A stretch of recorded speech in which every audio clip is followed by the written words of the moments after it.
Hi hello నమస్తే welcome to our channel. మనతో పాటు సీనియర్ జర్నలిస్ట్ హేమసుందర్ గారు ఉన్నారు. సార్తో మాట్లాడే ప్రయత్నం చేద్దాం. సార్ నమస్కారం. నమస్తే. Andhra Pradesh deputy CM Pawan Kalyan Telangana CM Revanth రెడ్డిని కలిశారు. దీన్ని మీరు ఎలా చూస్తారు? అంటే పవర్ స్టార్ పవన్ కళ్యాణ్ గారు ఏపీ వరదల టైంలో తెలంగాణకి ₹1 ఏపీకి ₹1 ప్రకటించిన సంగతి అందరికీ తెలిసిందే. దీంతో పాటు ఆయన 400 పంచాయతీలకి ₹1,00,000 చొప్పున ఒక 4 కోట్లు ప్రకటించారు. ఆ ప్రకటించిన నేపథ్యంలో ఏపీకి ఇవ్వాల్సింది అయితే ఆయన డిప్యూటీ సీఎంగా ఉంటారు కాబట్టి అక్కడే అందజేసారు, అయిపోయింది.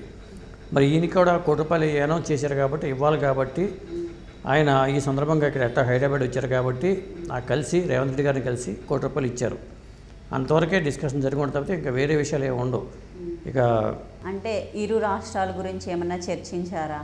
నేను అనుకున్న పొలిటికల్గా ఆల్రెడీ గతంలో చంద్రబాబు నాయుడు గారు రేవంత్ రెడ్డి గారు కలిశారు కాబట్టి పొలిటికల్గా ఇప్పుడు ఆ పార్టీ విధి విధానాలు కానీ ఈ పార్టీ విధానాలు కానీ వేరుగా ఉంటాయి. కాంగ్రెస్ పార్టీకి తెలుగుదేశం పార్టీకి మనకు మొదటి నుంచి ఉన్న వైరుధ్యం తెలిసిందే కదా. కాబట్టి సిద్ధాంతపరమైన విభేదాలు ఉంటాయి. ఇప్పుడు పవర్ స్టార్ పవన్ కళ్యాణ్ ఏమో బీజేపీకి మిత్రపక్షం బీజేపీకి సన్నిహితంగా ఉండే వ్యక్తి. ఇక్కడ కాంగ్రెస్ పార్టీకి బీజేపీ పార్టీకి పొసగదు. కాబట్టి రాజకీయపరమైన వైరుధ్యం అనేది ఇక్కడ కనిపిస్తుంది.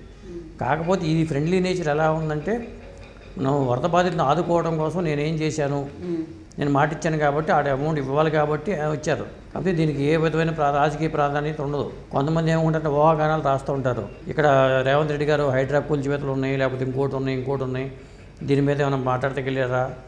మన ఈ మధ్యన చిరంజీవి గారు నాగార్జున గారు కలిసినప్పుడు కూడా రకరకాల డిస్కషన్స్ బయటకు వస్తుంది. ఎటువంటి రాజకీయ ప్రాధాన్యత లేని భేటీగానే మనం చూడాలి. ఇది రాజకీయపరమైనది కాకుండా వరద బాధితులను ఆదుకునే ఉద్దేశంతో ఆయన ₹1 ప్రకటించారు కాబట్టి ఆ విరాణాలు అందజేయడానికి అంతే, అంతవరకు తప్పితే మనం వేరేగా దీన్ని చిలవల పొలవలుగా ఊహాగానాలతో చాలా వస్తూ ఉంటాయి.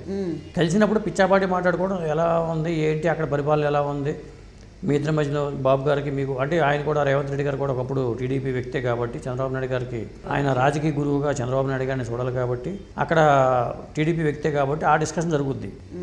ఈయన మరి మిత్రపక్షం కదా, జనసేన పార్టీకి తెలుగుదేశం పార్టీ మిత్రపక్షము కాబట్టి అలాంటి డిస్కషన్స్ పిచ్చాపాటి ఉంటుంది. కానీ ఇంకా వేరే ఇతర డిస్కషన్స్ అయితే ఉండవు. కాకపోతే మరి ఇక సినిమా రంగ సమస్యల మీద ఏమన్నా డిస్కషన్స్ ఏమైనా వచ్చి అడిగి ఉండొచ్చు. సినిమా రంగానికి సంబంధించిన కొంత సంక్షోభం అయితే నడుస్తుంది ప్రస్తుతం. థియేటర్లు మనగడ చాలా ప్రమాదకరంగా ఉంది. దానికి సంబంధించిన కానీ అవార్డులకు సంబంధించిన కానీ ఏమన్నా పిచ్చాపాటిగా మాట్లాడి ఉండొచ్చు. లేకపోతే ఎజెండా అంటే ప్రత్యేకంగా ఏమీ లేదు.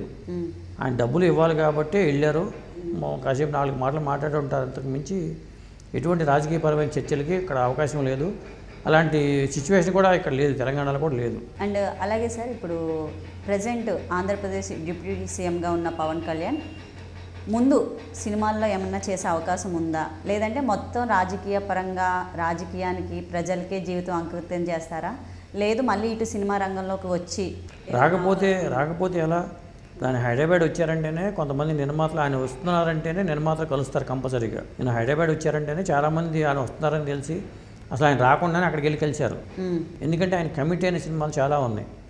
ఓజీ చేయాలి, ఓజీ సినిమా అసంపూర్ణంగా ఆగిపోయింది. కొంత షూటింగ్ చేస్తే ఓజీ సినిమా పూర్తయిపోతుంది. అలాగే మరి హరిహర వీరమల్లు ఏం రత్నం గారు ఖుషి లాంటి నిర్మాత, మరి హిట్ ఇచ్చిన నిర్మాతకి ఆయన కష్టాల్లో ఉన్నారు కాబట్టి ఆయనకు ఒక మంచి సినిమా చేద్దామనే ఉద్దేశంతో ఈయన ఒప్పుకున్నారు.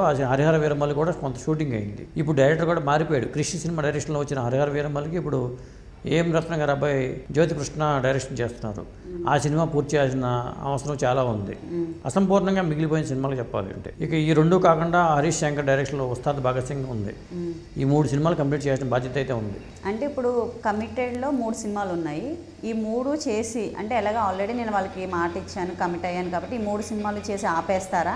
కొత్త ప్రాజెక్టులకి మళ్ళీ ఏమన్నా కొత్త సినిమాలు కూడా కమిట్ అయ్యే అవకాశం ఉంటుంది. అంటే ముందు వీటిని కంప్లీట్ చేస్తే 3 సినిమాలు కంప్లీట్ చేయడం మాటలు కాదు. 3 సినిమాలు అంటే దాదాపు సంవత్సరానికి ఒక సినిమా వచ్చినా 3 సంవత్సరాలు 3 వస్తాయి ఖచ్చితంగా. ఈ 3 అయితే కొంత సినిమాలు షూటింగ్ చాలా వరకు అయిపోయింది. కొన్నిటికి సీక్వెల్ ఉంటుందని చెప్తున్నారు. హరిహర వీరమల్లు సీక్వెల్ ఉంటుందని చెప్తున్నారు కాబట్టి సీక్వెల్ ఉంటుందా లేకపోతే ఒక సినిమాతోనే సరిపెడతారా అనేది తెలియదు. డైరెక్టర్ మారాడు కాబట్టి దాన్ని బట్టి ఉంటుంది. కొత్త సినిమాలు అయితే చేసే అవకాశం లేకపోలేదు. ఎందుకంటే ఒక పక్కన బాలకృష్ణ గారు చేస్తున్నారు కాబట్టి. కాకపోతే డిప్యూటీ సీఎంగా ఉన్నారు కాబట్టి ఎక్కువ రాజకీయాలకే ఇంపార్టెన్స్ ఇస్తారు ఆయన. ఎందుకంటే మొదటిసారి అవకాశం వచ్చింది, డిప్యూటీ సీఎంగా పనిచేసే అవకాశం వచ్చిన తర్వాత ప్రజల సమస్యలకి వాటికే ఎక్కువ ప్రాధాన్యం అయితే ఉంటుంది. సినిమాలు అనేవి సెకండరీనే, పూర్తి స్థాయి రాజకీయవేత్త అయిన. కాబట్టి కమిట్ అయిన సినిమాల వరకు పూర్తి చేసే అవకాశం ఉంటుంది. ఒకవేళ ఏమైనా సినిమా చేస్తే కనుక ఏదైనా రాజకీయపరమైన సమస్యలతో కూడుకున్న సినిమాని మళ్ళీ ఎలక్షన్లు 2029 ఎలక్షన్లకు ముందు రిలీజ్ అయ్యేలా ప్లాన్ చేసుకుంటూ ఖచ్చితంగా ఒక సినిమా చేసే అవకాశం అయితే ఉంటుంది. అండ్ అలాగే ఇప్పుడు ఆయన వారసత్వంగా అకీరాని ఏమన్నా మూవీస్లోకి తీసుకొచ్చే అవకాశం ఉందంటారా? అంటే ఆయన ఎలాగా ప్రజల మనిషిగా ప్రజాసేవ కోసమే ఉంటాను అని చెప్పేసి అంటున్నారు. ఒకవేళ అలా అభిమానులు ఎక్కడ బాధపడకుండా ఉండడం కోసం ఆయన వారసత్వాన్ని అకీరాని ఏమన్నా మూవీస్కి తీసుకొచ్చే అవకాశం ఉందంట. మంచి ప్రశ్న. ఎందుకంటే ఇప్పుడు బాలకృష్ణ గారు కూడా వాళ్ళ అబ్బాయిని తీసుకొస్తున్నారు. ఒకవేళ బాలయ్య బాబు అభిమానులకి మోక్షజ్ఞ అనేది రీప్లేస్మెంట్గా చెప్పుకోవచ్చు. అలాగే మరి పవన్ కళ్యాణ్కి రీప్లేస్మెంట్గా అకీరాని మనం చూడాల్సి వస్తుంది. అకీరా కూడా యాక్టింగ్ పరమైన ట్రైనింగ్ తీసుకుంటున్నాడు. మంచి హైట్తో అకీరా లుక్స్ కూడా ఆకర్షించినాయి. పవర్ స్టార్కి ఫ్యాన్ బేస్ ఎక్కువ ఉంది, పవన్ కళ్యాణ్ గారికి ఫ్యాన్ బేస్ ఎక్కువ ఉంది. ఎందుకంటే అతని సినిమాలు తీసుకురావడానికి ఇదే మంచి టైము. ఆయన టైం కేటాయించలేకపోయినప్పుడు కొడుకుతో సినిమాలు చేయించుకునే అవకాశాలు ఎక్కువ ఉంటాయి. అలా చేసుకుంటూ ఆయన ఒక క్యామియో రోల్, ఒక ప్రత్యేక పాత్రలో పవన్ కళ్యాణ్ నటిస్తే ఆటోమేటిక్గా సినిమాకి వస్తుంది. ఇప్పుడు మోక్షజ్ఞ సినిమాలో బాలయ్య బాబు నటిస్తే ఎలా ఉంటుందో, రేపు అకీరానంద సినిమాలో కూడా పవర్ స్టార్ ఒక ప్రత్యేక పాత్రలో కనిపిస్తే ఖచ్చితంగా ఆ సినిమాకి పెద్ద ఇది వస్తుంది. అలా చేసుకునే దానికి తక్కువ రోజులు టైం సరిపోతుంది షూటింగ్కి, ఎక్కువ టైం కేటాయించక్కర్లా ఆ స్పెషల్ క్యారెక్టర్ల విషయంలో. అలాంటివి చేసుకోవడం అనేది చాలా మంచిది. Okay, thank you. Thank you.